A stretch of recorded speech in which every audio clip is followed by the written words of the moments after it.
हरे कृष्णा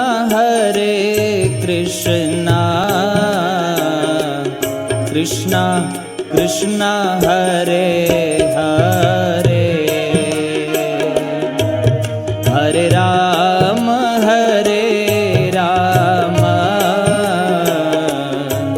राम राम हरे हरे।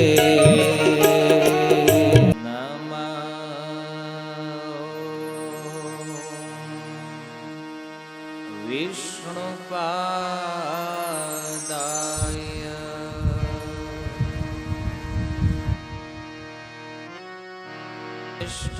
ज्येष्ठाय भूतले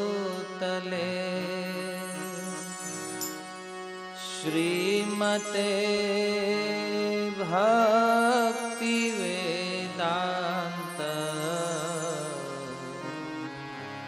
स्वामिनिति नामिने।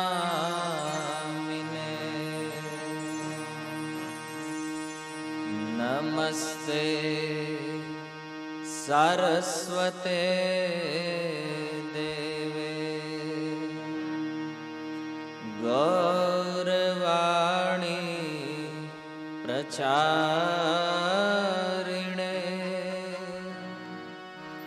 निर्विशेष शून्यवादे पाश्चात्य देशतारिणे।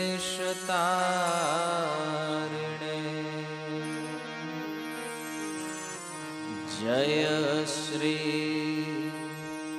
कृष्ण चैतन्य प्रभु नित्यानंद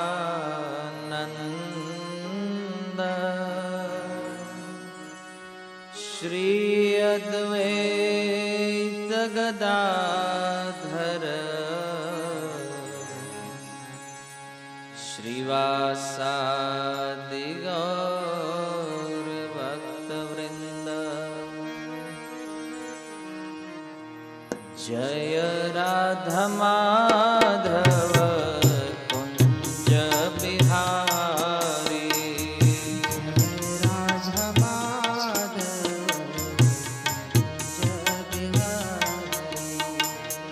जय राधा माधव कुंज बिहारी, राधा माधव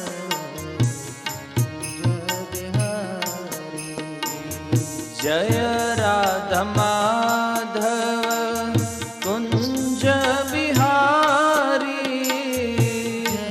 राधा माधव कुंज बिहारी, जय राधा माधव कुंज बिहारी, जय राधा माधव कुंज बिहारी, जय राधा माधव कुंज बिहारी,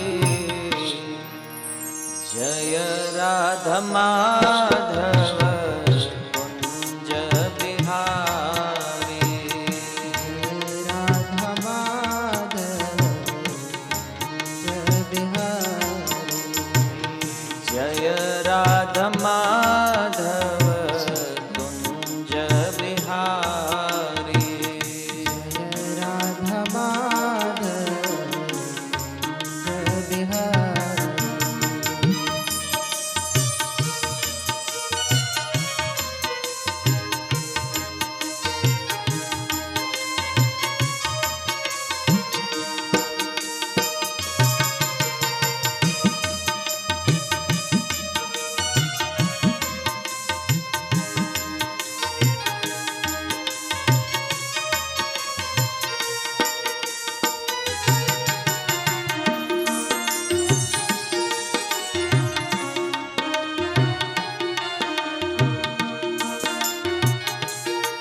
वल्लभ गिरिवरधारी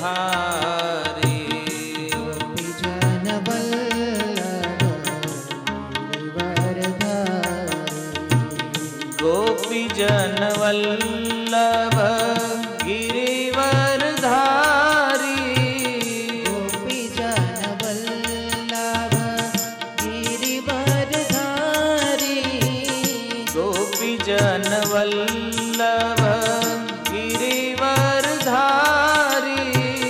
गोपीजन वल्लभ गिरिवरधारी गोपीजन वल्लभ गिरिवरधारी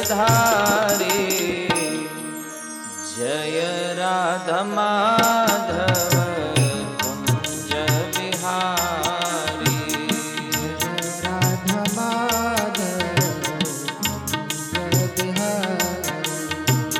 जय राधा माधव कुंज बिहारी राधा माधव बिहारी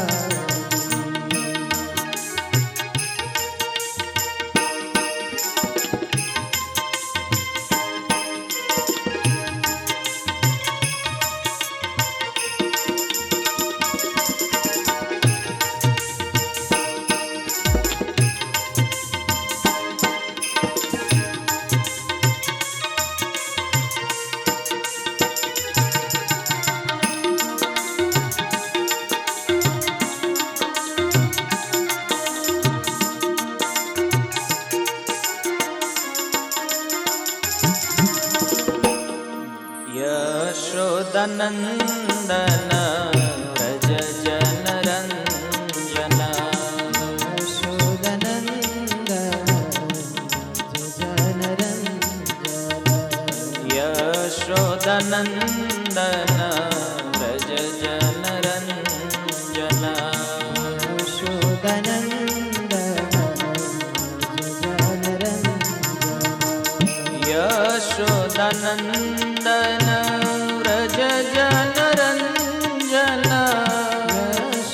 यशोदनन्दन व्रज जनरञ्जन यशोदनन्दन व्रज जनरञ्जन यशोदनन्दन व्रज जनरञ्जन यमुनतीरवनचारी जय राधा माधव कुंज बिहारी राधा माधव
बलराम कृष्ण बलराम कृष्ण बलराम जय कृष्ण बलराम जय कृष्ण बलराम बलराम कृष्ण बलराम जय कृष्ण बलराम जय गौर निताय गौर निताय गौर निताय जय गौर निताय जय गौर निताय गौर निताय गौर निताय जय गौर निताय जय जय प्रभुपाद प्रभुपाद प्रभुपाद प्रभुपाद जय जय प्रभुपाद प्रभुपाद प्रभुपाद प्रभुपाद निताय गौर हरि बोल हरि बोल हरि बोल हरि बोल निताय गौर हरि बोल हरि बोल हरि बोल हरि बोल वन मंगल हरिनाम संकीर्तन की जगत गुरु श्रील प्रभुपाद की निताय गौर प्रेमानंदे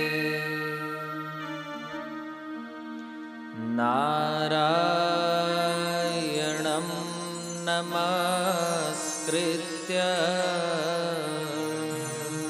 नारायणं नमस्कृत्य नरं चैव नरोत्तमम्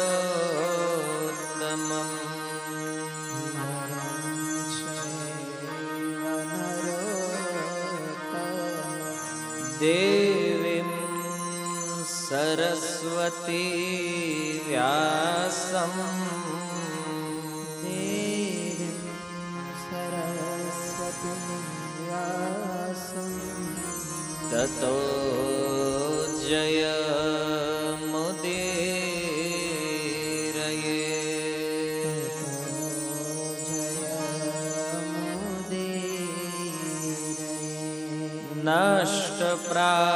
नष्टप्रायेषु भद्रेषु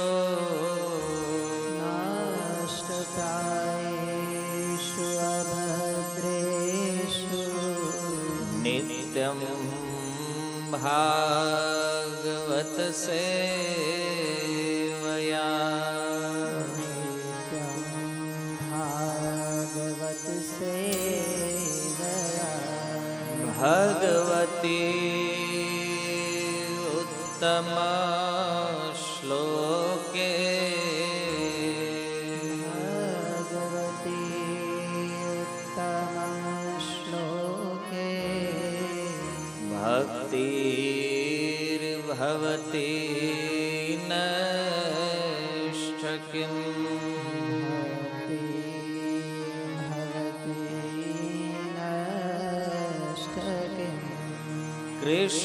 कृष्णाय वासुदेवाय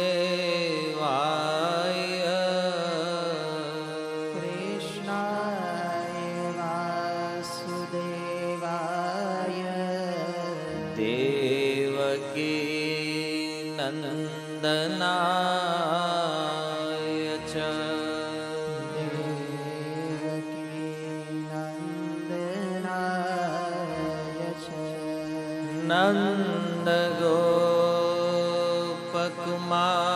नन्दगोपकुमाराय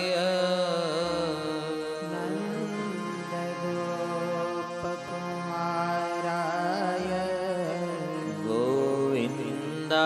गोविन्दाय नमो नमः गोविन्दाय नमो नमः हरे कृष्णा हरे कृष्णा हरे कृष्णा कृष्णा कृष्णा हरे हरे कृष्णा कृष्णा हरे हरे હરે રામ હરે રામ હરે રામ હરે રામ રામ રામ હરે હરે રામ હરે કરે ઓમ નમો ભગવતે વાસુદેવાય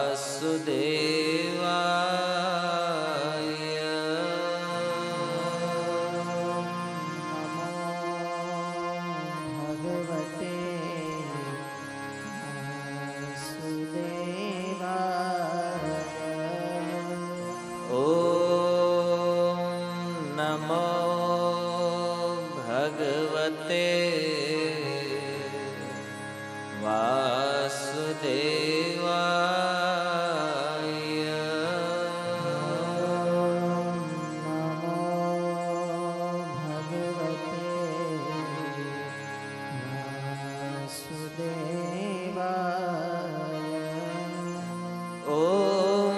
નમો ભગવતે વાસુદેવાય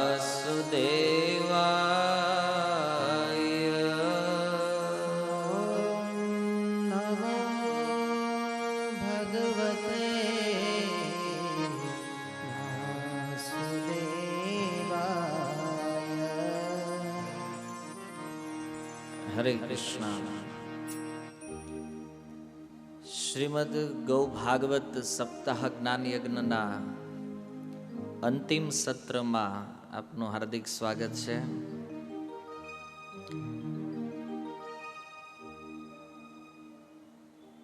છ દિવસ શ્રીમદ ભાગવતની સાથે ભગવાન કૃષ્ણની આરાધ્યા એવી શ્રી ગૌ માતાના જે કાંઈ દિવ્ય સુલભ લક્ષણો છે, જે લક્ષણો એકંદરે ભગવાનની સમાન જ છે, જેવી રીતે ભગવાનના સંસારમાં જીવાત્માઓની ઈચ્છાને પૂર્ણ કરે, એવી રીતે ગૌ માતાની અંદર સામર્થ્ય છે કે એ પણ જીવોની તમામ ઈચ્છાઓને પૂર્ણ કરી શકે છે. એટલા માટે ભગવાનના સ્વરૂપથી ઉત્પન્ન થયેલી એવી ગૌ માતા, જેના અનેક સુંદર ઇતિહાસ શાસ્ત્રોમાં પ્રગટ પ્રચલિત છે, ભારત વર્ષનો સુંદર ઇતિહાસ જે ગૌ માતાના ફળનું સાક્ષી છે, એવો આ દિવ્ય પ્રસંગ જેમાં આત્મા અને શરીર બેયનું કલ્યાણ રહેલું છે. દિવ્ય પાવન પ્રસંગોનું આપણે શ્રવણ કર્યું અને ગયા સત્રમાં ભાગવતનો એક વિશિષ્ટ પ્રસંગ જેને કહેવામાં આવ્યો છે અજામિલ ઉપાખ્યાન. કારણ કે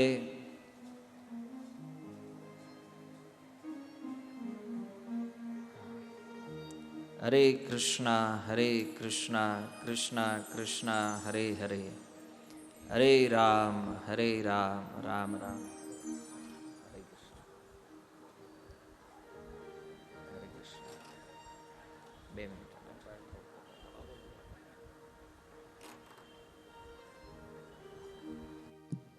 જયરામભાઈ રાઠોડ ખાસ અહીંયા સૌરાષ્ટ્રથી ઉપસ્થિત થયા છે. મધુસૂદન ગૌશાળાની અંદર જે રામદાસ બાપુ છે એના પરમ સેવક, ખૂબ જોરદાર તાળીઓથી આપણે એમને વધાવશું.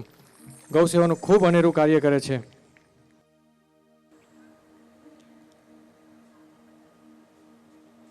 શ્રીમદ ભાગવતનો એક વિશિષ્ટ પ્રસંગ છે અજામિલ ઉપાખ્યાન. કથાનો ક્રમ જોતા એવું લાગે છે કે સુખદેવ ગોસ્વામીના લિસ્ટમાં આ પ્રસંગ હતો નહીં, પણ આ સુંદર પ્રસંગને ભાગવતની ઠીક મધ્યમાં સ્થાપિત કર્યો છે વેદવ્યાસજીએ. શુકદેવજીએ તે ઠીક મધ્ય એનું વર્ણન કર્યું છે છઠ્ઠા સ્કંદના પ્રારંભમાં. આ એક એવું ઉપાખ્યાન છે, કેવલ એક પ્રસંગ જો કોઈ વ્યક્તિ આને ધ્યાનપૂર્વક શ્રવણ કરી લે તો નિશ્ચિત રૂપે એ ભગવાનનો ભક્ત બને છે, ભગવાનનો કૃપાપાત્ર, અને એક દ્રઢ નિર્ણય સાથે કે જીવનભર ભગવાનની ભક્તિ ક્યારેય છોડશું નહીં. ખૂબ સરળ રીતે અજામિલને ભગવત ભક્તિની પ્રાપ્તિ થઈ, કોઈ ખાસ મહેનત નહીં. પણ જો ભગવાનના ભક્તોની સંગતિ થઈ તો અનંત પાપ હોવા છતાં આ અજામિલ જે છે એ મુક્ત થયો. પ્રસંગમાં એક જાણવાલાયક તથ્ય એ છે કે આપણે જેટલા પણ જીવાત્માઓ આ સંસારમાં રહીએ છીએ, આપણા બધાની પાછળ 13 સીસીટીવી કેમેરા લાગેલા છે. બધાની પાછળ છે, દેખાતા નથી. એટલે આપણા મનમાં એવું છે કે આપણે ગમે એ કરીએ પણ આપણને જોવા વાળું કોઈ નથી. અને 13 કેમેરાઓ છે: સૂર્ય, અગ્નિ, આકાશ, વાયુ, ઇન્દ્રિયો, ચંદ્રમા, સંધ્યા, રાત, દિવસ, દિશાઓ, જળ, પૃથ્વી, કાળ અને અંતિમ છે ધર્મ. અર્થાત અહીંયા કાળ સમયના રૂપમાં પરમાત્માને લેવામાં આવ્યા છે, સ્વયં ભગવાન. આપણે બધા માનીએ છીએ કે હરેક જીવાત્માઓના હૃદયમાં ભગવાન બિરાજમાન છે પરમાત્મા રૂપે. અને પરમાત્મા આપણી અંદર બિરાજીને શું કરે છે? જીવાત્માઓના કર્મોના સાક્ષી તરીકે કાર્ય કરે છે. આપણે જે કાંઈ વિચારીએ છીએ, જે કાંઈ પ્લાન બનાવીએ છીએ, આપણને એવું લાગે છે કે એ બીજા લોકોને જાણ નથી. આપણા હરેક વિચારો ઉપર પરમાત્મા નજર રાખીને બેઠા છે. અને એ પરમાત્માનું કામ એવું છે કે એક પણ કર્મને ક્યારેય ભૂલતા નથી, એક પણ કર્મમાં ક્યારેય ગડબડ થતી નથી. હાલાકી ઓલા જે 12 કેમેરાઓ છે ને, એમાં કદાચ ક્યારેક ગડબડ થવાની સંભાવના રહે, આજ સુધી નથી થઈ. તો 13મા સાક્ષી તરીકે ભગવાનની સાક્ષી લેવામાં આવે છે, જે આત્માની બિલકુલ નજીક રહે છે. ભગવાન નજીક શું કહી શકાય? એ આત્માના તે હૃદયમાં જે નિવાસ કરે છે એ પરમાત્મા છે. ઉપનિષદો કહે છે, અણિયોર અણિયાન મહતો મહિયાન. જે સૂક્ષ્મથી સૂક્ષ્મ વસ્તુ છે અને વિભુથી વિભુ, સૌથી મોટાઈ ભગવાન છે અને સૌથી નાનાઈ ભગવાન છે, બાકી બધું એની વચ્ચે છે. એવા પરમાત્માની સાક્ષી ઉપર જીવાત્માઓના કર્મનો દંડ નિશ્ચિત કરવામાં આવે છે અને અંતિમ સાક્ષી પરમાત્મા આપે છે. અમુક ગ્રંથોમાં ત્યાં સુધી લખ્યું છે કે જ્યારે કોઈ જીવ યમરાજજીના દરબારમાં જાય તો ત્યાં એને ઓડિયો ને વિડીયો બેય દેખાડવામાં આવે. કારણ કે ગમે એમ તો આપણું મન, બુદ્ધિ, અહંકારથી બનેલું ભૌતિક શરીર છે. વ્યક્તિ યમરાજજી સામે જઈને તે ખોટું બોલે છે કે મેં આ કર્મ કર્યું નથી. અને ત્યારે એને ટીવીમાં જે રીતે આપણે કેમ રેકોર્ડેડ મેચ જોતા હોય કે રેકોર્ડ થયેલું કોઈ મૂવી જોતા હોય, એવી રીતે જન્મથી લઈ અને આપણા મૃત્યુ સુધીના તમામ કર્મોનો ભગવાન સાક્ષી બને છે. ત્યાં આપણે અમુક કર્મ ભૂલી ગયા હોય, એવા કર્મો તે ત્યાં બતાવવામાં આવે છે કે જો આ પાપ તમે કર્યું છે, અને એના આધારે જીવાત્માઓને દંડ આપવામાં આવે છે. બહુ અસરકારક કથા છે, થોડો મનમાં ભય ઉત્પન્ન કરે એવી કથા છે, પણ આનું એન્ડિંગ બહુ સુખદ છે.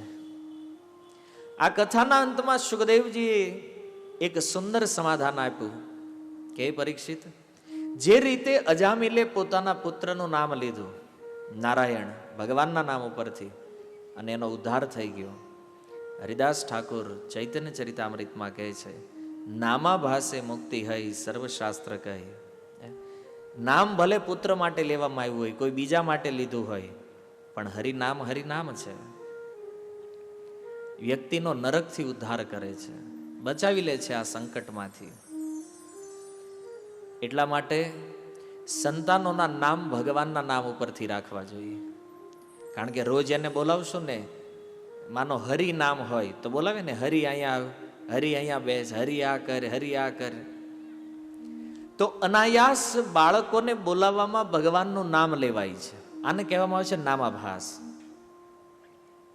કોઈ જાણી જોઈને નામ ન લઈ શકતા હોય, આળસ થતી હોય, તો પુત્રને બોલાવવામાં તે એક નામનો અભ્યાસ થઈ જાય.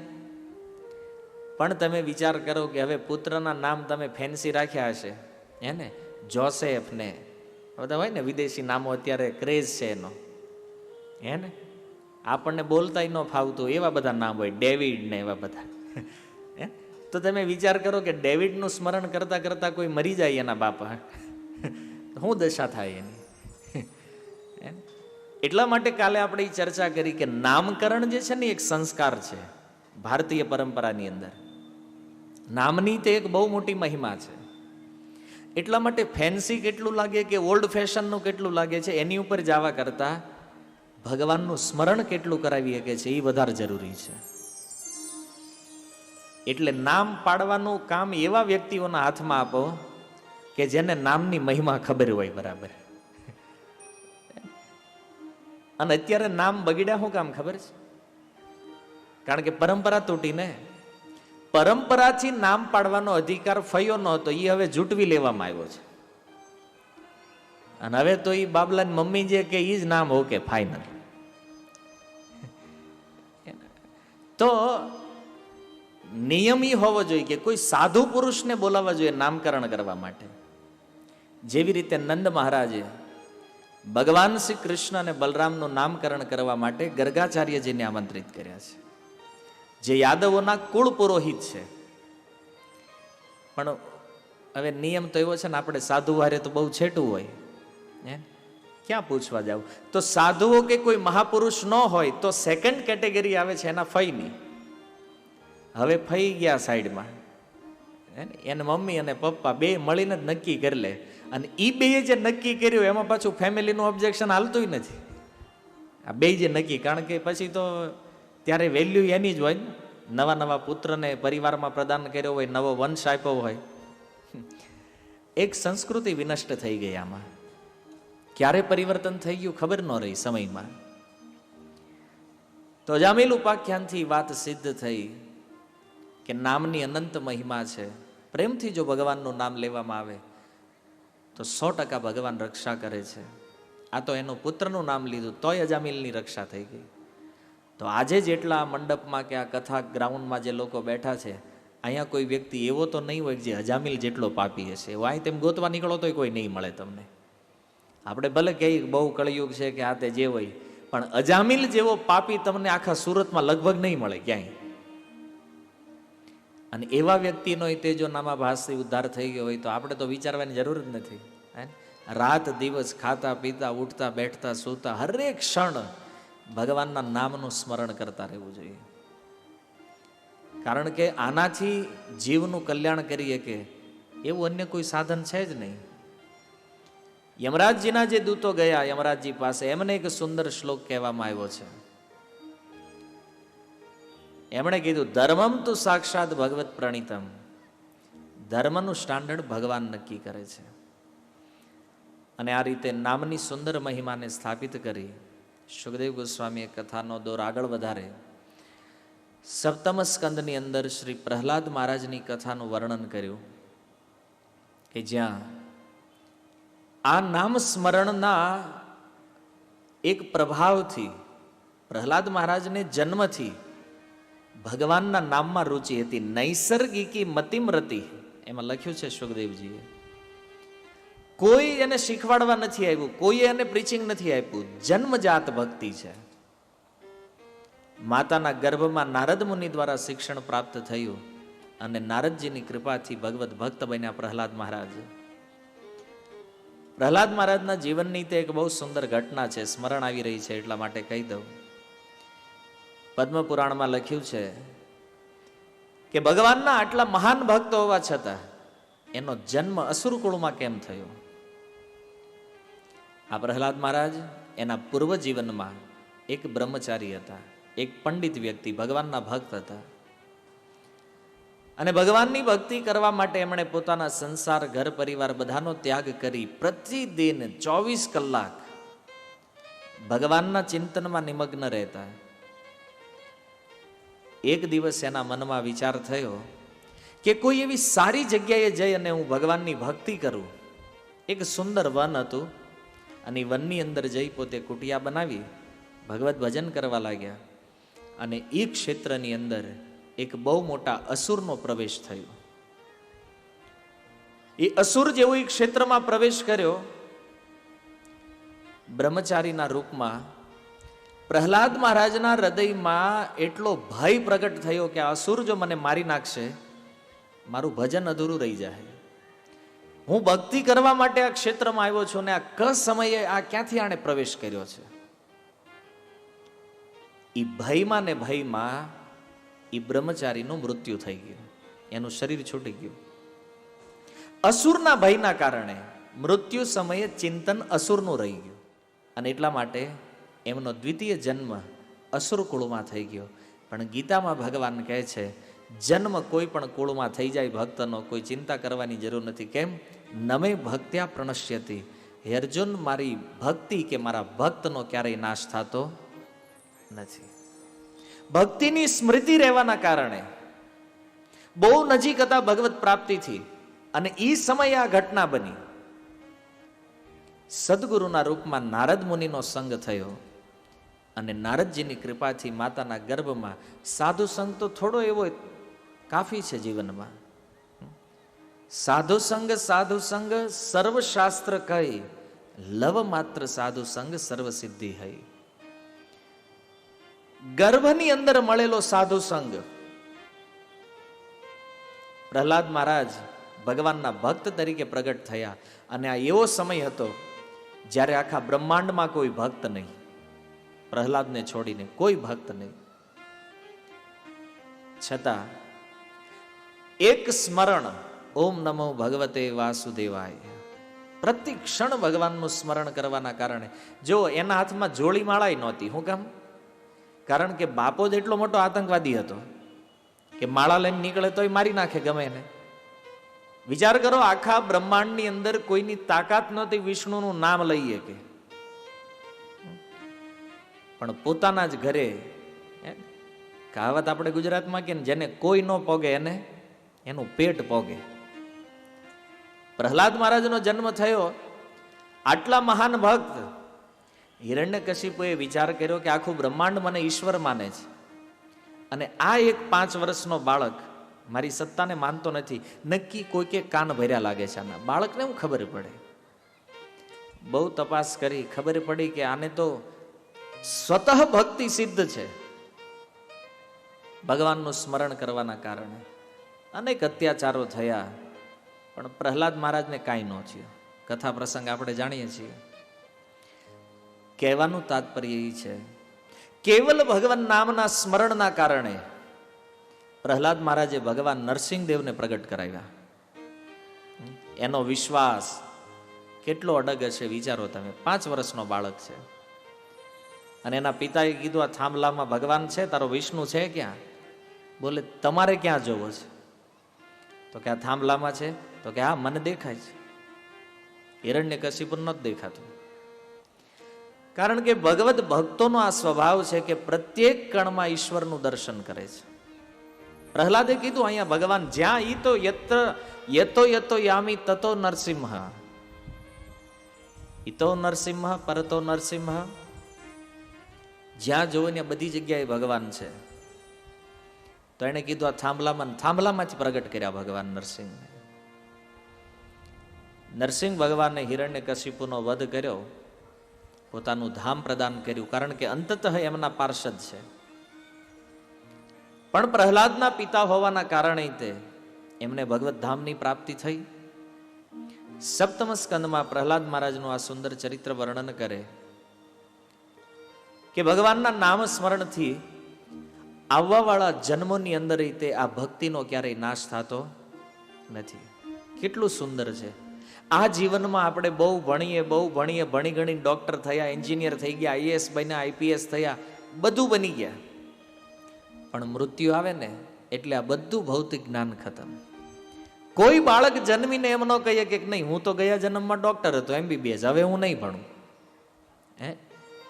એને તો એ ફોર એપલ પછી કરવાનું જ, સિનિયરથી પાછું ચાલુ 0થી. પણ અહીંયા જુઓ, ભક્તિ યોગની અંદર સુવિધા કેટલી છે. જેટલી ભક્તિ કરો તમે આ જીવનમાં, આવવા વાળા કોઈ જન્મોની અંદર આ ભક્તિ નષ્ટ નહીં થાય. માની લો આ જીવનમાં તમે 10% ભજન કર્યું, તમારું મૃત્યુ થઈ ગયું, બીજા જન્મમાં 11%થી શરૂઆત થાય. એ 10% કોઈ દી માઇનસ નહીં આવે ક્યારેય. ફરીથી 11 થી પાછા બીજા જન્મમાં 15 કરી, વળી પાછું શરીર છૂટી ગયું. આ ભક્તિ ધીરે ધીરે ધીરે ધીરે કરતા કરતા જ્યારે 99 કે 100% એ પહોંચવા આવે ને ત્યારે કોઈ સદગુરુની પ્રાપ્તિ થાય છે. જેમ કે નારદ મુનિ પ્રહલાદ મહારાજને મળ્યા, ધ્રુવ મહારાજને મળ્યા. સાધના કરતા કરતા જ્યારે ભગવત પ્રાપ્તિ બહુ નિકટ આવી જાય ત્યારે પ્રેમનું દાન કરવા માટે કોઈ સદગુરુ પ્રગટ થાય આ જગતની અંદર. અને ગુરુ કેવલ એને જોવા માત્રથી, સ્પર્શ કરવા માત્રથી ભગવત ભક્તિ અને ભગવત પ્રેમનું દાન કરી દે છે. એટલા માટે કોઈ વ્યક્તિ એ વિચાર ન કરવો જોઈએ કે આ જીવનમાં બહુ નામ જપ અમે કર્યું, કાંઈ થયું નહીં, રાહ જુઓ, 1 જીવન, 2 જીવન, 5, 10. કારણ કે આપણે નામ તો જપીએ છીએ, પણ નામની સાથે સાથે આપણા મનની જે વાસનાઓ છે એના કારણે આપણા અનેક જન્મોય થાય છે અને થશે. પ્રહલાદ મહારાજના અનેક જન્મો થયા, ધ્રુવના અનેક જન્મો થયા છે. આ લોકો એક જીવનમાં નથી પામી ગયા. મહેતા નરસિંહને આપણે યાદ કરીએ, પણ નરસિંહને એક જીવનમાં પ્રાપ્ત નથી થયું. પણ એક સંભાવના ચૈતન્ય મહાપ્રભુ દ્વારા આપવામાં આવી છે કે કોઈ વ્યક્તિ જો સદગુરુના આશ્રયમાં રહી અને ભગવાન નામનો ઠીક આશ્રય લેશે વિધિપૂર્વક, તો સંભાવના છે કે એક જ જીવનમાં ગોલોક વૃંદાવનની પ્રાપ્તિ કરી શકે છે. એક જીવનની અંદર થાય. પણ એ લેવલનું ભજન હોવું જોઈએ. મન એક બાજુ ભોગ માગતું હોય અને એક બાજુ ભક્તિ હાલતી હોય તો એનો કોઈ અર્થ નથી. કવિરાજ ગોસ્વામી લખે, કૃષ્ણ કહે આમી ભજે, માગે વિષય સુખ, અમૃત છાડી વિષ માગે એ બડો મૂર્ખ. ભગવાન કૃષ્ણ કહે છે આ જગતમાં મારું ભજન કરવા વાળા અનેક લોકો છે, સફળ કેમ નથી થતા? કારણ કે એને વિષય સુખ જોઈએ છે અને મારો પ્રેમ જોઈએ છે. બે વસ્તુ નહીં મળે, બેમાંથી એક ચોઈસ કરો. કાં તો વિષયોનું સુખ લ્યો અને કાં ભક્તિનો આનંદ ઉઠાવો. તો ભક્તિને છોડી અને જે વ્યક્તિ આ જગતમાં વિષયોનો સ્વીકાર કરે એના માટે કવિરાજ ગોસ્વામી ભગવાનના શબ્દો છે, અમૃત છાડી વિષ માગે. અમૃત પડ્યું છે, એક ગ્લાસ અમૃતનો છે અને એક ઝેરનો છે, અને પસંદગી કરવાની કે આ બેમાંથી એક ચોઈસ કરો તો કયો ગ્લાસ લેવો જોઈએ? કયો ગ્લાસ લેવો જોઈએ? અમૃત. અમૃત વાળા કેટલા? હાથ ઉપર કરો તો ઓકે. અને ઝેર ઉઠાવવા વાળા કેટલા છે? કોઈ નથી. એક કોઈ નહીં છે.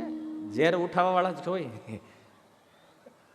હા, એક વ્યક્તિ એ વિષ માગે છે.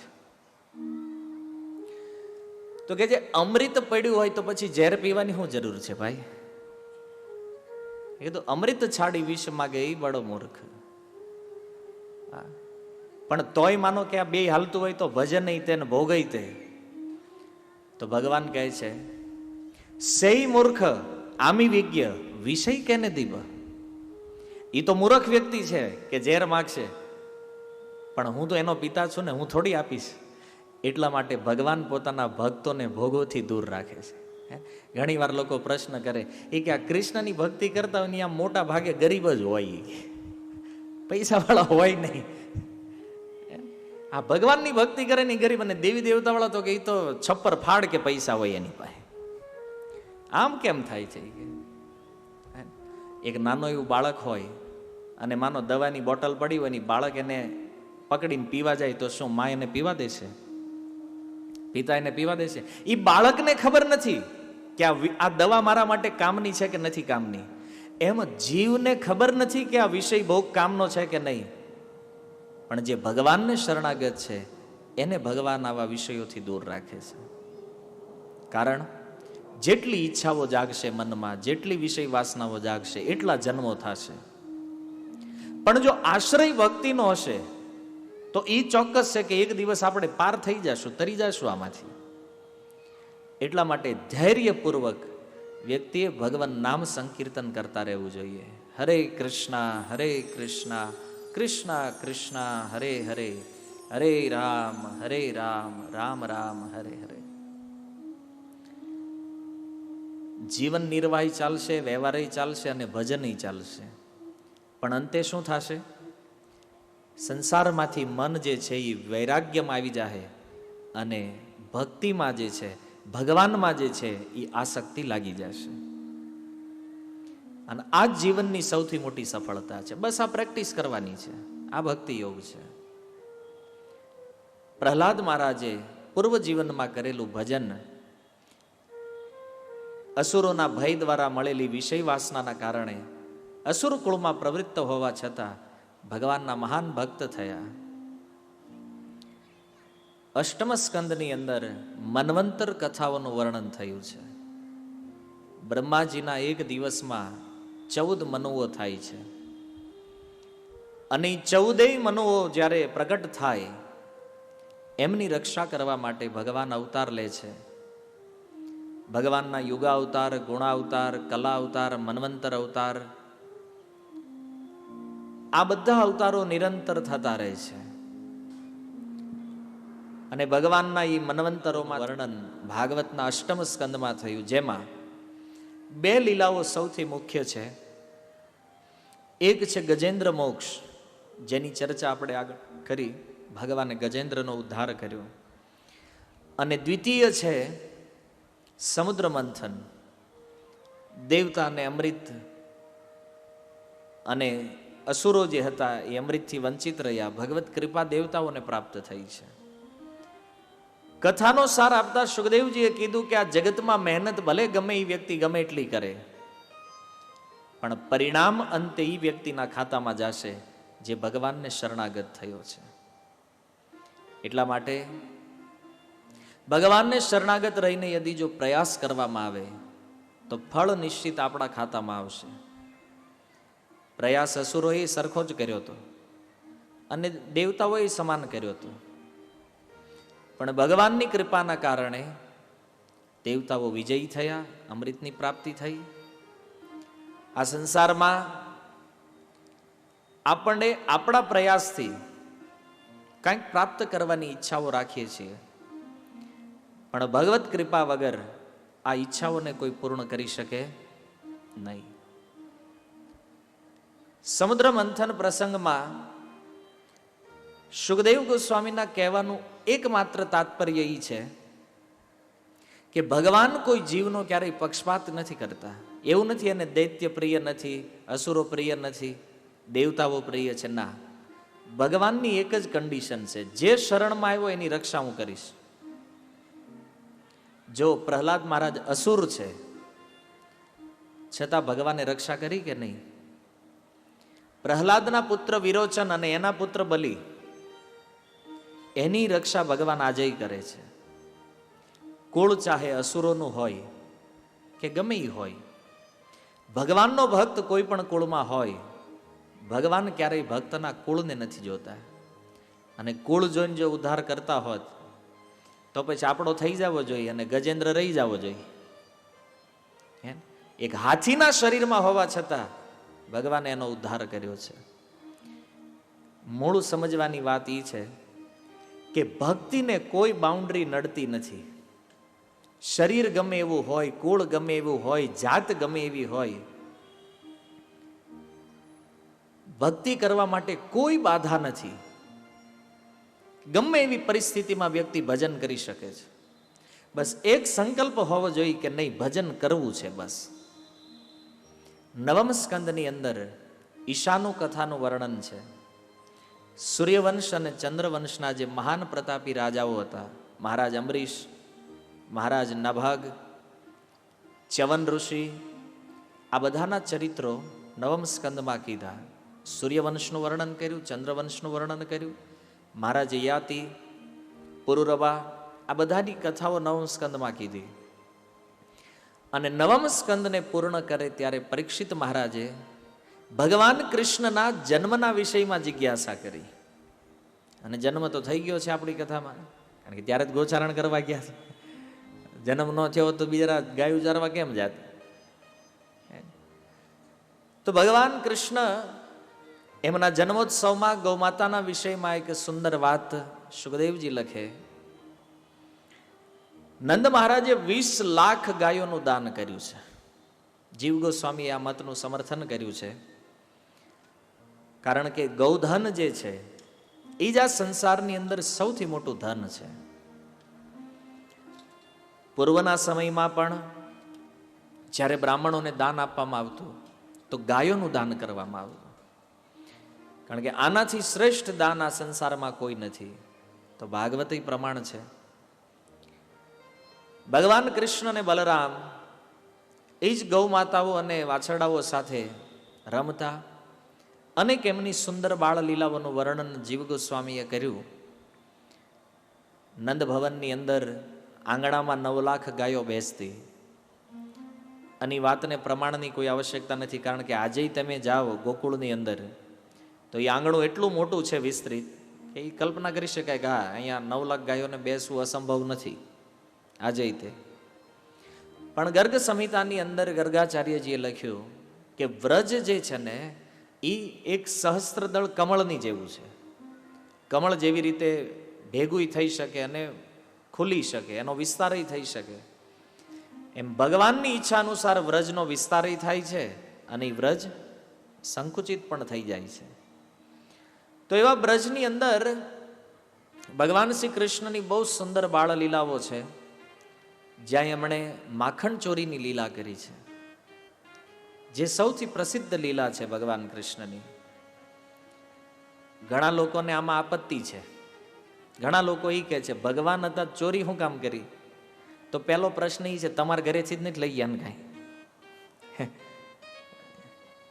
આ પૂછવા વાળા છે ને, તમારા ઘરે જ લઈ ગયા કાંઈ?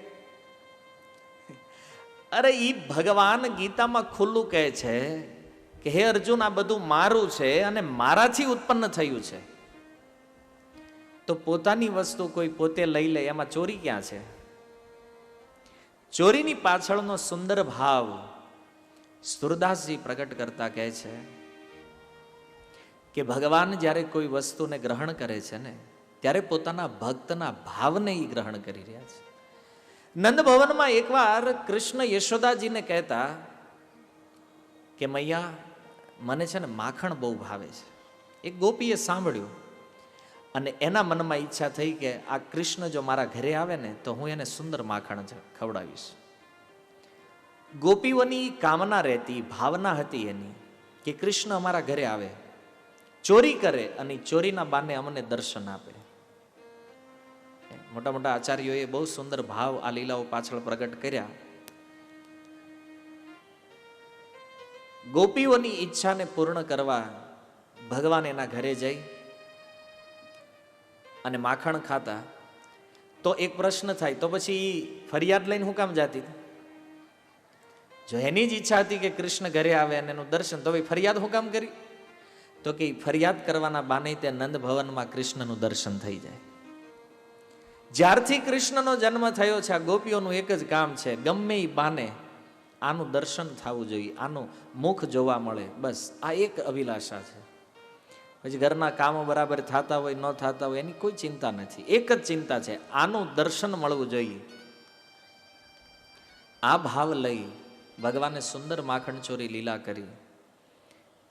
અને ત્યારબાદ થોડું ઘૂંટણીએ ચાલતા થયેલા એ સમયની લીલાઓનું વર્ણન કર્યું. આંગણાની અંદર બેસેલા જે વાછરડાઓ હતા, ક્યારેક ક્યારેક એમની પૂંછડી પકડી લેતા. જીવ ગોસ્વામીએ લખ્યું છે, પોતાના ટીકાઓમાં કે એ વાછરડાઓને જ્યારે પકડી લે ને તો એ વાછરડાઓને પૂંછડું જ્યારે પકડી લેતા તો પછી વાછડો તો ઊભો થઈને ભાગે એટલે આ બેયને ખબર નહોતી પડતી કે પૂંછડું છોડી દેવાય તો મૂકી દે, એટલું જોરથી પકડી રાખતા અને પછી બેય ઢસડાતા પાછળ. ગોપીઓ જોતી અને આનંદ લેતી. પછી જ્યારે બહુ વાછરડાઓ ખેંચીને લઈ જાય ત્યારે વળી પાછા છોડાવે. ક્યારેક ક્યારેક કાંટાવાળી વાડો હોય ત્યાં પહોંચી જાય, ક્યારેક જંગલી જાનવરો હોય ત્યાં પહોંચી જતા. આ બધી લીલાઓ નંદ ભવનના આંગણામાં સીમિત છે. 3 વર્ષ વ્યતીત થયા આ લીલાઓમાં અને 3 વર્ષ પછી આ બંને ભાઈઓ કૃષ્ણ અને બલરામ, એના મનમાં ઈચ્છા થઈ કે હવે ઘરે બહુ રહ્યા, હવે કંઈક બહાર આંટો મારીએ થોડું. અને વાછરડાઓ સાથે એવું ફાવી ગયેલું.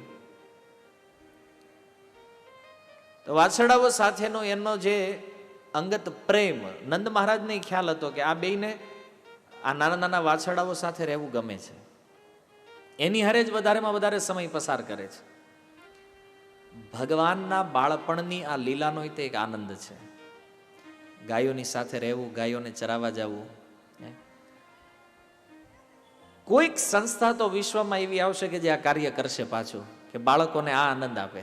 કમસે કમ પ્લે ગ્રુપ નર્સરીમાં છે ને હરેક સ્કૂલો વાળાએ વાછરડાઓ રાખવા જોઈએ સ્કૂલમાં, અને અમુક ગ્રાઉન્ડ રાખવું જોઈએ એમાં. તો આનો આનંદ બાળકોને મળે ને, એ આ બાળપણની અસલી મજા છે. ભગવાન આમાં આનંદ લૂંટે છે, વિચારો. અને આપણે બહુ ભણાવવાના ચક્કરમાં બાળકોનો બિચારાઓનું બાળપણ છીનવી લીધું છે. આમાં આનંદ લૂંટી આનો ખતમ કરી નાખ્યું છે આ વસ્તુને. ક્યાંક ક્યાંક આનું ચિત્ર બનાવવામાં આવ્યું છે. તમે મથુરામાં જાઓ, કોઈ આ મથુરામાં જે કૃષ્ણ જન્મસ્થાન છે ને, આજે વાછરડાઓ ખેંચીને લઈ જાય છે કૃષ્ણ બલરામને બેયને, તો એ મંદિરમાં આનું ચિત્ર બનાવવામાં આવ્યું છે. જન્મભૂમિ ક્યારેક દર્શન કરવા જાવ તો જોજો. એ ચિત્રને જોતા જ એમ લાગે ને એટલો આનંદ આવે. તો વિચારો કે એ લીલાઓને જેણે લાઈવ પોતાની આંખે જોઈએ છે, એ ગોપીઓને કેટલો આનંદ આવતો છે એમાં. એવી સુંદર સુંદર લીલાઓ ભગવાન કરતા.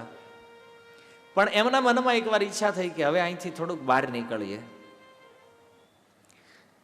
તો યશોદાજી પાસે જઈ અને કૃષ્ણએ કીધું કે મૈયા વાછરડા ચરાવવા જવું છે. હવે જો ગૌચારણ લીલા પહેલા નથી થઈ, ભાગવતમાં બહુ સ્પષ્ટ 2 લીલાઓ અલગ અલગ છે.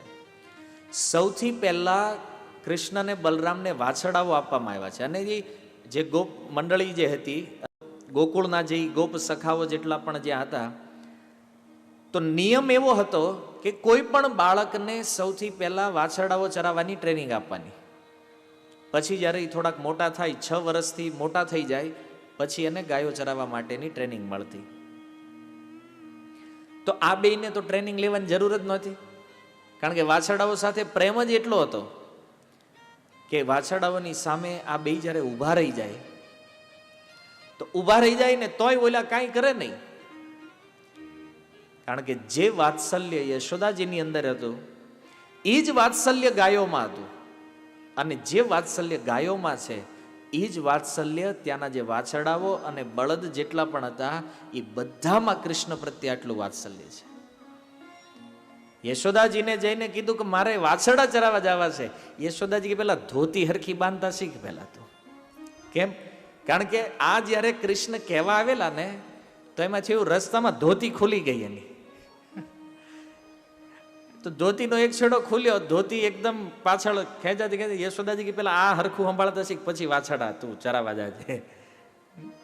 અને કૃષ્ણ કરતા એવું બાળ લીલાઓમાં એનું વર્ણન છે. ક્યારેક ક્યારેક ધોતી ખુલી જતી, બહાર નીકળતા ને તો નંદ ભવનમાં આંગણાઓમાં કે ક્યાંય બહાર ગોકુળમાં રાઉન્ડમાં ક્યારેક નીકળે તો ધોતી ખુલી જાય, ધોતી નાન્યાને ફેંકીને આવી જાય એમ નામ કરે. પુષ્ટિ સંપ્રદાયની અંદર એક બહુ મહાન ભક્ત થયા છે, વલ્લભાચાર્યજીના જે પુત્ર છે વિઠ્ઠલનાથ ગોસ્વામી. એમણે એક લીલાનું વર્ણન કરતા લખ્યું છે કે એકવાર કૃષ્ણ અને એના જે બાળ સખાઓ જે હતા ને, એ માખણ ચોરી કરવા માટે ગયા. અને ચોરી કરવા ગયા તો હવે આપણે જાણીએ છીએ કે પુષ્ટિ સંપ્રદાય વાત્સલ્ય રસનો ઉપાસક છે. તો વિઠ્ઠલનાથ ગોસાઈ જે છે, એમણે કૃષ્ણ સાથે ગોપ સખા ભાવમાં એવી મિત્રતા થઈ અને નિત્ય લીલામાં ભગવાનના સખા તરીકે ગયા. તો ભગવાન કૃષ્ણે કીધું કે ચાલો આજે ચોરી કરવા જવાનું છે. આને બિચારાને અનુભવ નહીં, લઈ ગયા હારે. તો એમણે લખ્યું છે કે ચોરી કરતા હતા, ઉખલ ઉપર ચડેલા, એની ઉપર એના સખાઓ, એની ઉપર કૃષ્ણ. અને જ્યારે એ માખણ લેવા ગયા, અચાનક ગોપી આવી તો ઓલો તો ભાગવાનું તો હોય, સખાઓ બધા ભાગી ગયા. કૃષ્ણ ઉપર લટકી ગયા અને લટકી ગયા અને જોયું તો ધોતી ખુલી ગઈ ત્યાં. હવે આ વિઠ્ઠલનાથ ગોસ્વામીજી જે છે એ ત્યાં ઊભા છે, કે નિત્ય લીલા પ્રવિષ્ટ છે, લીલા જોઈ રહ્યા છે, ધોતી ખુલ્લી છે, ઓલા સખાઓ બધા ભાગી ગયા છે. ગોસ્વામીજીને ખબર ન પડી કે આવું કરવું હું, અહીં ઊભા રહેવું વયું જાવું, કારણ કે તો બિચારા અનુભવી હતા નહીં. આટલો અદ્ભુત આનંદ છે ભગવાનની બાળ લીલાઓમાં. આપણે ત્યાં તે નાના નાના બાળકો હોય તો ક્યારેક એમના માટા મારતા હોય તોય સુંદર લાગે. હવે આપણે જાણીએ છીએ બધા ભૌતિક છે, કર્મના કારણે આવેલા છે, અને એમાંય જો આટલી સુંદરતા દર્શન થાય તો વિચારો, જ્યારે સાક્ષાત ભગવાન બાળ સ્વરૂપમાં લીલા કરે છે, ભક્તિના આનંદની ચરમ સીમા છે. યશોદાજીએ જોયું આને ધોતી હરખી બાંધતા આવડતું નથી, આને ગોચારણ કરવા વત્સ મતલબ કે વાછરડાઓ ચરાવવા જવું છે. તો યશોદાજી માન્યા નહીં, કે ના ના ના ના વાછરડાઓ નહીં. એને યશોદાજી કેવી રીતે માને? કારણ કે એના મનમાં થયું કે આટલું સુકોમળ આનું શરીર છે, અને વનની અંદર કાંટાઓ હશે, પથ્થરો હશે, અને આને બધું વાગશે, આને તો હજી અનુભવ નથી જંગલની અંદર કેવી રીતે રહેવું જોઈએ. યશોદાજીનું તો સ્પષ્ટ મન હતું નહીં, ના પાડી દીધી. પણ નંદ મહારાજ પાસે ગયા. એ તો બાળકોનો સ્વભાવ હોય ને, મમ્મી ના પાડે પછી બાપાને પકડે, કારણ કે પિતાજી તો આમાં સરળ હોય હૃદયથી.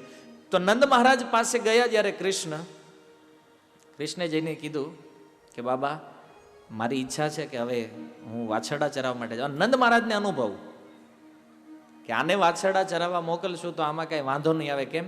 કારણ કે યશોદાજી જે પિતાંબર ધારણ કરાવતા કૃષ્ણ બલરામને, આ બે શું કરતા, પિતાંબર જે છે ને વાછરડાઓના જે શિંગડા હોય, થોડા મોટા વાછરડા થયા ને એના જે શિંગડા હોય, એ બે શિંગડા બાંધી દે, એક એક છેડો પિતાંબરનો, અને પછી પિતાંબરને ખેંચતા જોરથી, શિંગડા બાંધીને ખેંચે બે. આ દ્રશ્ય નંદ મહારાજે જોયેલું લાઈવ. નંદ મહારાજે એ જોયું કે આટલા મોટા વાછરડાઓ છે, એના શિંગડાઓને બાંધીને આ બે ખેંચે છે, છતાં ઓલા વાછરડાઓ કાંઈ કરતા નથી, કારણ કે વાત્સલ્ય છે ભગવાન કૃષ્ણ પ્રત્યે એટલું. નંદ મહારાજને એ ભરોસો થઈ ગયો કે આ વાછરડાઓ બાળકોને મારશે નહીં, અને વાછરડાઓને બાળક પ્રતિ પ્રેમ છે, બાળકોને વાછરડા પ્રતિ પ્રેમ છે.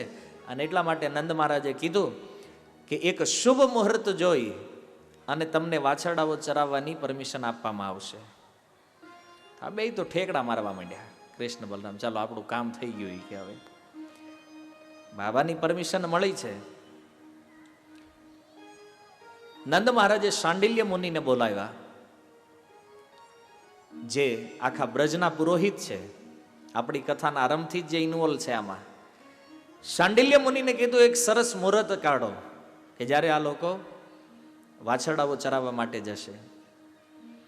શાંડિલ્ય મુનિએ સુંદર મુહૂર્ત આપ્યું, અને એ દિવસે નંદ મહારાજે કીધું ઉત્સવ થવો જોઈએ, કારણ કે ભગવાન કૃષ્ણ કાંઈ પણ નવું કાર્ય કરે ને તો બ્રજમાં ઉત્સવ થઈ જતો. ત્યાં સુધી સુખદેવજીએ લખ્યું છે કે જન્મ થયા પછી પહેલી વાર જ્યારે કૃષ્ણ પડખું ફર્યા તો પડખું ફરવાનો તે ઉત્સવ થયો હતો, જે દિવસે એણે શકટાસુરનો વધ કર્યો છે. શકટાસુરનો જેથી વધ કર્યો ને તેથી ઉત્સવ હતો ગોકુળમાં. અને ઉત્સવ શેનો હતો? તો કે કૃષ્ણ પહેલી વાર જાતે પડખું ફર્યા છે. તમે વિચાર કરો એ બાળકોનું શું સૌભાગ્ય હશે. એક એક વાત ઉપર સંસ્કારો છે એના માટે. અને એક આપણે છઠ્ઠી વખતે ભાગમાં આવ્યું પછી કાંઈ સંસ્કાર થયો જ નહીં. છઠ્ઠી થઈ એક, અત્યારે એક બીજો સંસ્કારી થાય છે, સીમંતો નયન. બસ આ બે સિવાય લગભગ બીજું કાંઈ નથી. તો એટલો સુંદર ઉત્સવ વ્રજમાં. એવી રીતે પહેલી વાર કૃષ્ણ બલરામ વાછરડાઓ ચરાવવા જવાના છે. આખા બ્રજમાં સમાચાર ફેલાઈ ગયા કે કૃષ્ણ બલરામ આજ પહેલી વાર વાછરડાઓ ચરાવવા માટે નીકળશે.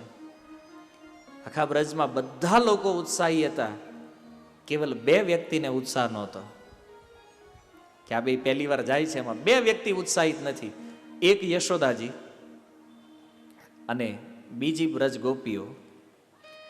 કારણ કે એને થયું કે આ જો વનમાં વયો જશે વાછરડા ચરાવવા તો પછી આખો દિવસ કોને જોઈને ટાઈમ પાસ કરશું? કારણ કે એનો તો ટાઈમ પાસ જ કૃષ્ણ છે. જ્યાં સુધી આ કૃષ્ણને જોયા કરે ત્યાં સુધી જે માને છે કે આ જીવન સફળ છે, નહીતર ભાઈ બ્રહ્માજીને ગાળો દે છે કૃષ્ણ જ્યારે જોવા ન મળે ત્યારે. કારણ કે વિધાતા ઈ છે ને. બ્રજવાસીઓનું એક જ સૌભાગ્ય છે કૃષ્ણનું દર્શન. ગોપ સખાઓ ખુશ થયા. કેમ? કારણ કે જંગલમાં ઓર મોજ મસ્તી કરવા મળશે. પણ આ બાજુ બ્રજ ગોપીઓ છે બહુ ચિંતામાં છે. કારણ કે એને તો હવે વિરહ શરૂ થઈ જવાનો છે અહીંથી. અહીંયા ઉત્સવનો આરંભ થયો. શાંડિલ્ય ઋષિ આવે છે. સુંદર મુહૂર્ત. અને ભગવાન કૃષ્ણને આજે યશોદાજીએ ગોપનો વેશ બનાવી દીધો છે. જે ગાયો ચરાવવા જે જાય છે એનો જે પ્રમાણે વેશ હોય એ વેશ યશોદાજીએ બનાવ્યો. પણ શ્રૃંગાર આજ ટકતો નથી. યશોદાજી શ્રૃંગાર કરે વળી કાઢ નાખે, નહીં આ નથી બરાબર લાગતો આજ, વળી પાછું બીજું પહેરાવે. જે આ તો કે આ બરાબર નથી, વળી પાછું કાઢે. રોહિણીજી આવીને પૂછે શું કરે છે? બોલે આજે આને ગમે એ કાંઈક પહેરાવું છું, આને સારું જ નથી લાગતું. એ સારો લાગે છે, આજ તારું મન નથી માનતું. આ જાય એક કામ કરે, તું વઈ જા, હવે હું આનો શ્રૃંગાર કરું છું, જો કેવો લાગે છે. પછી પહેલી વાર વાછરડાઓ ચરાવવા જાય છે ત્યારે શ્રૃંગાર રોહિણીજી કરે છે કૃષ્ણ બલરામને. અને ગોપ વેશમાં સજ્જ કર્યા છે. હાથમાં નાની નાની લાકડી, નંદ મહારાજે એક નાની એવી લાકડી આપી છે જેમાં મણીઓ જડેલા છે. અને એ સુંદર લાકડી કૃષ્ણના હાથમાં આપી, એક બલરામજીને આપી. અને શાંડિલ્ય મુનિ આવી અને જેટલા પણ ગોપ સખાઓ ત્યાં હતા સૌથી પહેલા કૃષ્ણ બલરામનું પૂજન કર્યું, પછી બધા ગોપ સખાઓનું પૂજન કર્યું. તો કૃષ્ણએ કીધું કે બાબા હવે જઈએ અમે. શાંડિલ્ય ઋષિ કહે છે નહીં, હજી તમારે આ વાછરડાઓનું પૂજન કરવાનું છે. તો કૃષ્ણ કે આ તો બહુ વાર લગાડે છે, કે આ બ્રાહ્મણ ક્યાંથી ગોતી આવ્યા?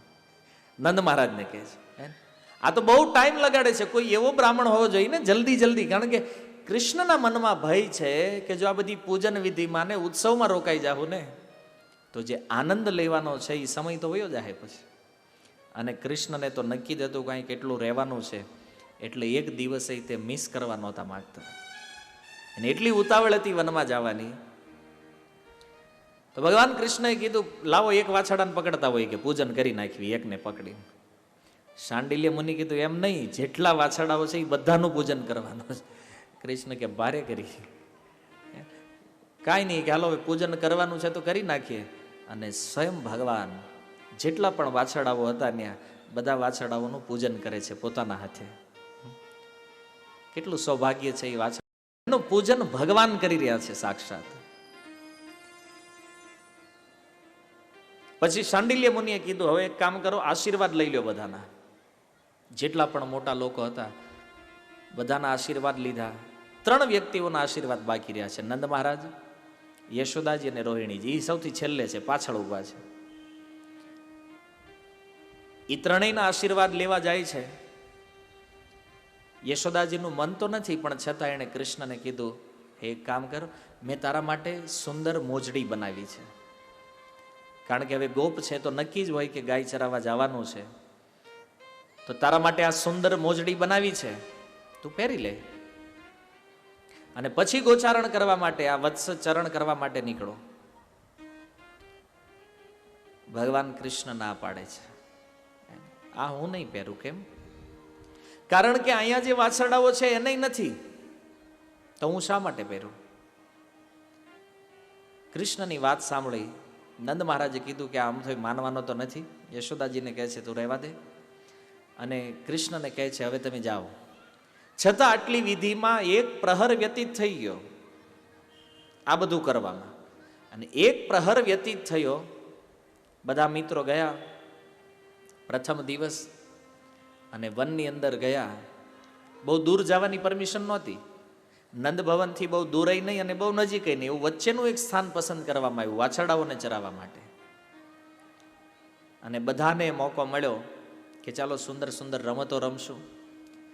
રમતોમાં તે ઘણીવાર કૃષ્ણ હારી જાય, પણ હવે એ ભગવાન છે, એ હાર સ્વીકાર કરે. એના જે ગોપ સખા મિત્રો હતા એને કહેતા નહીં, હું નથી હાર્યો. અને કૃષ્ણ ત્યાં એવા હલવાતા બરાબર. કેમ? કારણ કે નંદ ભવન હોય તો યશોદાજી બચાવી લે, ક્યારેક નંદ મહારાજ બચાવી લે, અહીંયા કોણ બચાવશે? તો યશોદાજીએ ભલામણ કરેલી બલરામજીને કે તું મોટો છો, તું આનું ધ્યાન રાખજે, કારણ કે આ બહુ ચંચળ છે. અમુક જે બીજા સખાઓ હતા એને કીધું કે આનું ધ્યાન રાખજો તમે. અને એના ચાલવાની વ્યવસ્થાનું તે બહુ સુંદર વર્ણન કર્યું. જ્યારે નંદ ભવનમાંથી નીકળ્યા ને તો આગળ વાછરડાઓ, પાછળ વાછરડાઓ, અને વચ્ચે એક ગ્રુપ બનાવવામાં આવ્યું. બલરામજીને કીધું તારે કૃષ્ણથી આગળ ચાલવાનું, પછી એક ગોપને કીધું તારે પાછળ, અને બેને સાઈડમાં રાખ્યા, અને વચ્ચે કૃષ્ણ. આટલી સિક્યુરિટીમાં કૃષ્ણને, કારણ કે યશોદા યશોદા છે ને, માઈ માં છે, અને એટલી ચિંતા હતી એને કૃષ્ણની. આટલી સિક્યુરિટીમાં એને મોકલ્યા. ભગવાને ન્યા જઈને કીધું બધી સિક્યુરિટી તોડી નાખો. કે અહીંયા તો આપણે ખાલી આનંદ લેવાનો છે. યમુનાજીના જળમાં સ્નાન કરે, વાછરડાઓ આસપાસમાં ચરતા રહે, અને આ લોકો સુંદર સુંદર રમતો રમે. અને સુંદર રમતો રમતા રમતા થાકી જાય તો માતાઓ દ્વારા જે ભોજન, જે નાસ્તો પ્રસાદ સાથે આપવામાં આવે એ ખાય. અહીંયા એક બીજી વ્યવસ્થા હતી કે યશોદાજીના મનમાં થયું કે અહીંયા ઘરે હોય ત્યારે દિવસમાં 10 વાર ખાવાનું માગે છે, આ વનમાં ભૂખ્યો થાય તો શું કરશે? તો એટલા માટે યશોદાજીએ નક્કી કર્યું કે બ્રજમાંથી હરેક સ્ત્રીને જવાનું, ત્યાં એક ગોપીને કૃષ્ણને પ્રસાદ આપવા માટે, રોજ રોજ એક એકને. તો એક દિવસ યશોદાજીને થયું કે હવે આ ઠીક નથી, રોજ રોજ આ બધા ત્યાં જશે તો ત્યાં વનમાં કૃષ્ણને આનંદ નહીં આવે, એ કદાચ ડિસ્ટર્બ થાય. તો એણે બંધ કરી દીધું કે હવે આ એક કામ કરો, સ્ટોપ કરી દો. તો બ્રજની બધી ગોપીઓ ઉદાસ થઈ ગઈ કે બોલે એક તો ચાન્સ હતો, ટિફિન દેવાના બાને કૃષ્ણનું દર્શન થતું હતું, હવે યશોદાજીએ એ બંધ કરી દીધું છે. એક વૃદ્ધ સ્ત્રી આવીને યશોદાજીને સમજાવે છે, યશોદા આ ગોપીઓને તું વનમાં જાવે ના શા માટે પાડે છે? અરે બોલે વારંવાર ત્યાં જાય, કૃષ્ણને ડિસ્ટર્બ થતું હોય, એને જે આનંદ લેવો છે એમાં એનું ડિસ્ટર્બન્સ ઊભું થાય ને. તો એ વૃદ્ધ સમજાવે છે કે જેટલી ગોપીઓ જઈને આવી છે ને ત્યાં, એને તો પૂછ કે આના જવાથી કૃષ્ણને કેટલી પ્રસન્નતા થાય છે ખબર છે?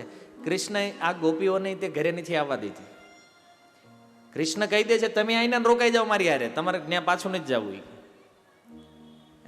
અને ગોપીઓને એટલા માટે મોકલે છે કે એનું ધ્યાન રહે, બરાબર સમયસર પાછા આવે, કારણ કે બાળકોને રમવામાં કેટલો સમય વયો જાય નક્કી નહીં. તો યશોદાજીએ કીધું કે કાંઈ વાંધો નહીં, તમારે વનમાં જવું હોય તો જાઓ, પણ સંધ્યા થાય એ પહેલા આ બધા બાળકોને સમજાવી અને તમે પાછા લઈને આવજો. પછી એવું ન થાય કે રમવામાં મશગુલ થઈ જાય અને તમે એને જોવામાં મશગુલ થઈ જાઓ અને બેય નાન્યાને અટકાઈ જાઓ. આ રીતે કૃષ્ણ અને બલરામ પ્રતિદિન વાછરડાઓ ચરાવે છે. જે ગોપીઓ વનમાં નથી જઈ શકતી, કારણ કે એનો એકનો વારો વયો ગયો, ત્યાં તો હજારો કરોડો ગોપીઓ છે, કોનો વારો ક્યારે આવે? તો બધી ગોપીઓ જ્યારે ખબર પડે કે હવે વાછરડાઓ આવી રહ્યા છે પાછા, કારણ કે ગાયોનું ધણ આવે ને એ પહેલા વાછરડાઓ, 2 ગ્રુપ હતા, તો વાછરડાઓનો ગ્રુપ પહેલા આવી જાય. તો એ વાછરડાઓ જ્યારે રિટર્ન આવતા હોય ત્યારે આખા બ્રજની ગોપીઓ એ દ્રશ્યને જોવા માટે આમ એક લાઈન થઈ જાય હતી બે સાઈડ.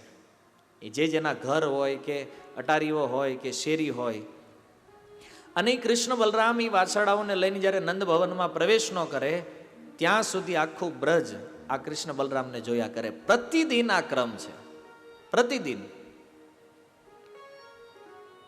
આ રીતે વાછરડાઓ ચરાવવાની લીલા ચાલી રહી છે. અને ત્યારે સૃષ્ટિના જે પ્રથમ જીવ બ્રહ્માજી છે, બ્રહ્માજી પ્રતિદિન આ લીલા જોવા માટે ત્યાં ઉપસ્થિત થતા. આકાશમાં પોતાનું વાહન હંસ સ્થિર રાખી અને ઉપરથી આ બ્રજની લીલાઓ જોતા, ભગવાનનું દર્શન કરતા. ક્યારેક ક્યારેક મધુમંગલ આ જોઈ લેતા કે આ ઉપર કોક છે. ક્યારેક કૃષ્ણને કહેતા કે મને એવું લાગે છે કોઈક રાક્ષસ અહીંયા આવે છે. કારણ કે આમાં ઓલા કંસના અસુરો ઘણા આવેલા. કેમ કે એક ચાર મોઢાવાળો કોક ઉપરથી રોજ જોવે છે આપણને. તો કૃષ્ણ તો સમજી ગયા કે અહીંયા જો બ્રહ્માજીનો પરિચય થાય તો લીલા રસ ભંગ થઈ જાય. એટલા માટે એને સમજાવી દેતા કાંઈ નથી, તું વાછડા ચરાવવા માંડ્યા. પ્રતિદિન બ્રહ્માજી જોઈ રહ્યા છે. એક દિવસની ઘટના છે.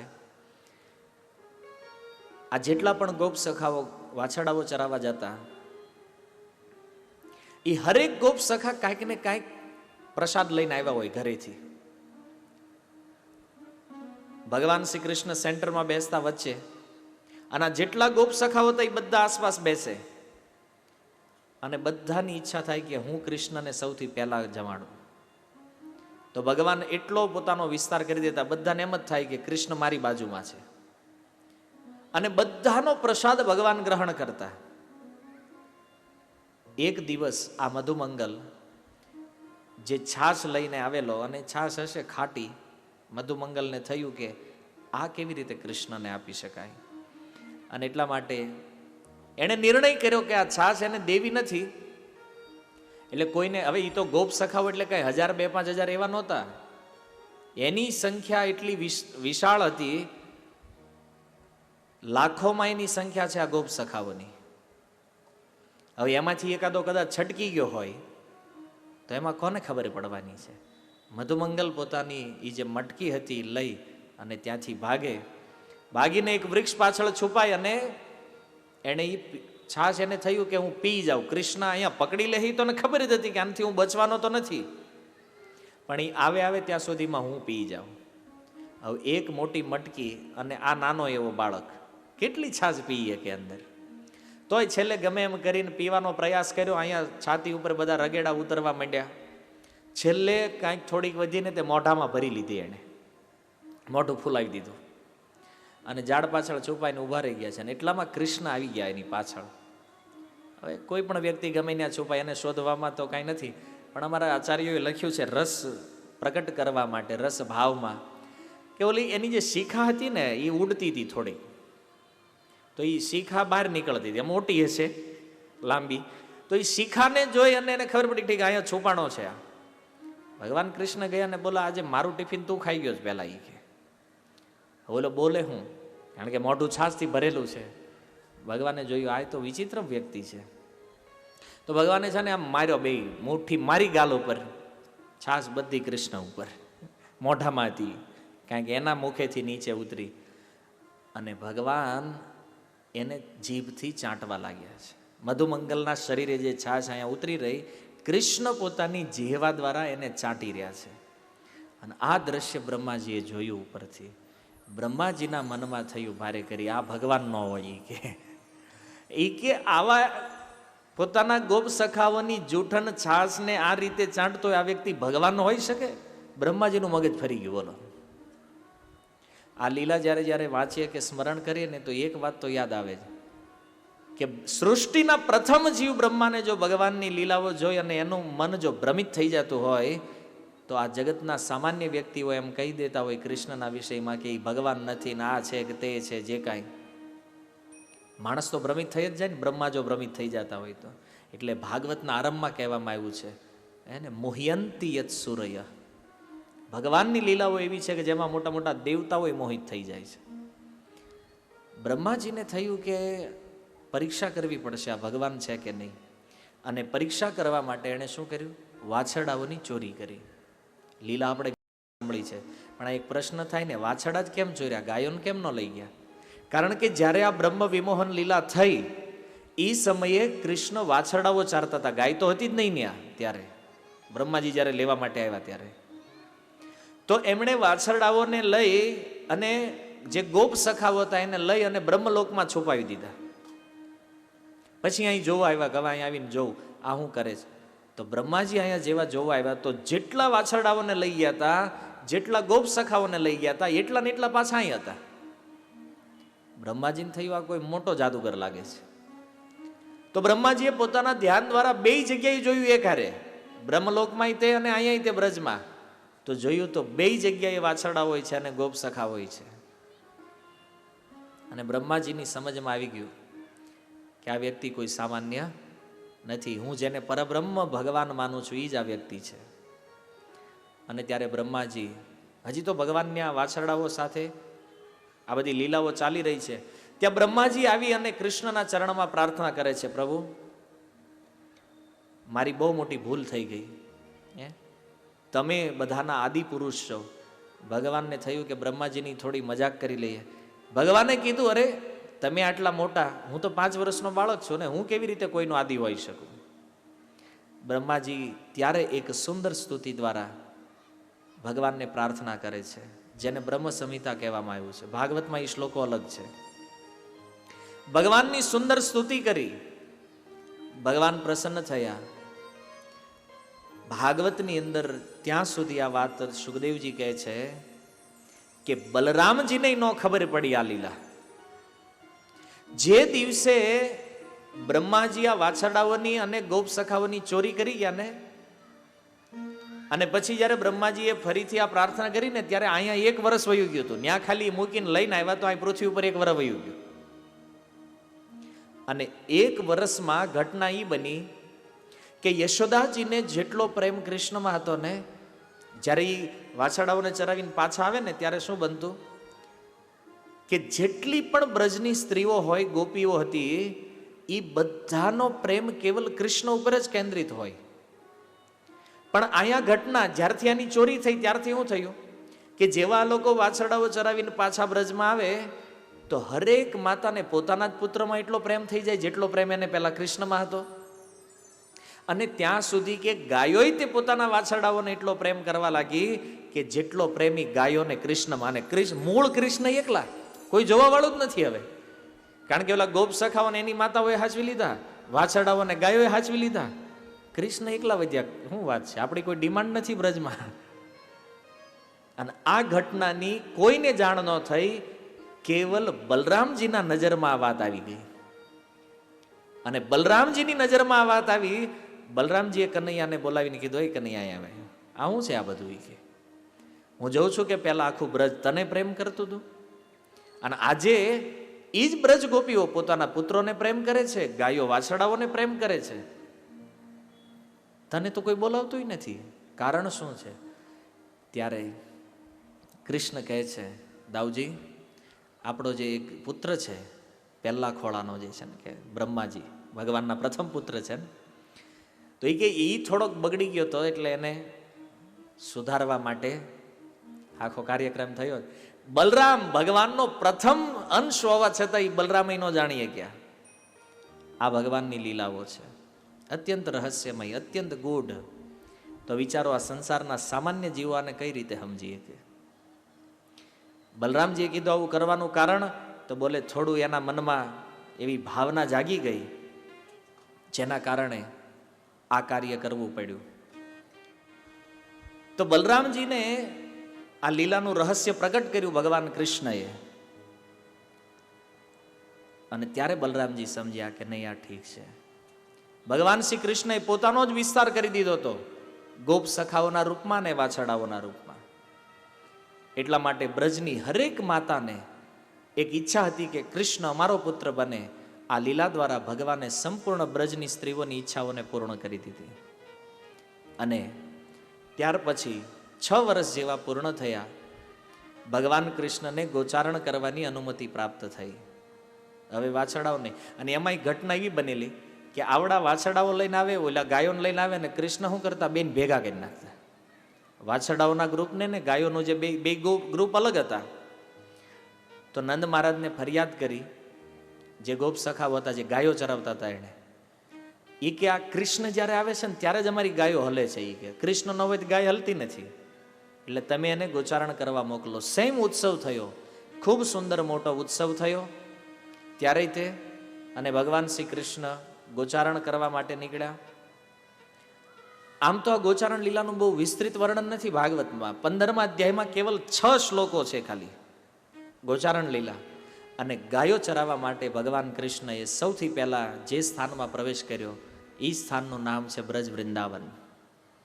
વૃંદાવનમાં પહેલી વાર ભગવાન કૃષ્ણ બલરામ પ્રવેશ કરે અને પ્રથમવાર પ્રવેશ કર્યો અને એ વન જે છે, એ વનના વૃક્ષોએ લતાઓએ જે સ્વાગત કર્યું છે, એ સ્વાગત તો 2-3 કલાકનો વિષય છે. ભાગવતમાં એના 15-20 શ્લોકો છે, 2 કલાક તો પાકી છે એમાં, કે એ વૃંદાવનમાં જ્યારે પ્રવેશ થયો ને ત્યારે એ વૃક્ષોએ કૃષ્ણ અને બલરામનું કેવું સ્વાગત કર્યું છે. ભગવાને બલરામની પ્રશંસા કરી છે. અને આ રીતે ગૌચારણ લીલાનો પ્રારંભ થયો. અનેક અસુરો આવતા ગયા. ભગવાન ગૌચારણ લીલા કરતા કરતા એ અસુરોનો વધ કરતા અને ગાયોને માતા તરીકે સ્વીકારી પોતાની ઈષ્ટ માની જે સુખ લેવા માટે આવ્યા એ અપાર સુખનો આનંદ ભગવાને લીધો. ભગવાનને જો ગાયોના પાલનમાં અને ગોચારણમાં આટલો આનંદ હોય તો સમજો કે આજના મનુષ્યો આ કરે તો એ સુખને શા માટે પ્રાપ્ત નહીં કરે? નિશ્ચિત રૂપે એ થઈ શકે છે. વીતેલા 6 સત્રોમાં આપણે ખૂબ ગૌ માતા ઉપર ચર્ચા કરી છે, એમનું પાલન, જાળવણી, જતન, સેવા. પણ છેલ્લે આ પ્રસંગ એટલા માટે લીધો કે ભગવાનનો આ પ્રેમ જેને આપણે કંઈક સમજી શકીએ કે બ્રજ અને બ્રજમાં ગાયો પ્રતિ કૃષ્ણને કેટલો ભાવ છે. તો એવા ભાવથી ગૌ માતાની સેવા કરવાથી જીવાત્માઓ પોતાના સૌભાગ્યને, પોતાના સુખને, પોતાના આનંદને વાસ્તવિક સનાતન સુખ અને આનંદમાં પરિવર્તિત કરી શકે છે. ભગવાનની કથા, ભગવાનનું નામ, ભગવાનની ઈષ્ટ ગૌ માતાની સેવા અને ભગવત સેવા, આના દ્વારા જીવ પોતાની મુક્તિના માર્ગને નિશ્ચિત કરી શકે છે. એટલા માટે સામર્થ્ય અનુસાર, સમજણ અનુસાર ભગવત સેવા અને ભગવાનની સાથે સાથે ગૌ માતાની સેવા આટલું કરવાથી જીવ વાસ્તવિક સુખને પ્રાપ્ત કરી શકે. સારરૂપ હરિનામ છે, જેની ચર્ચા આપણે કાલે ખૂબ સુંદર અજામિલ ઉપાખ્યાનમાં કરી ચૂક્યા છીએ.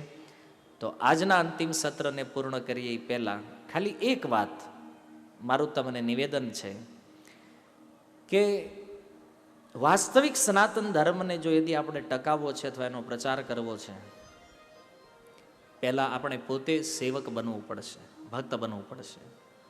ભગવાનના નામને તમારા જીવનમાં આશ્રય આપો.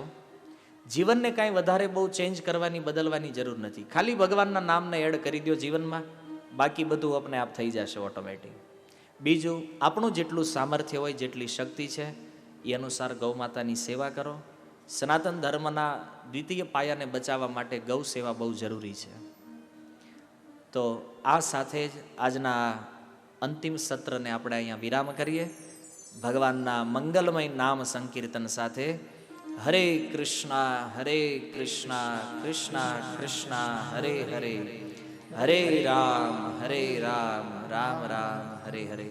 શ્રીલ પ્રભુપાદ કી નિતાય ગૌર પ્રેમાનંદે.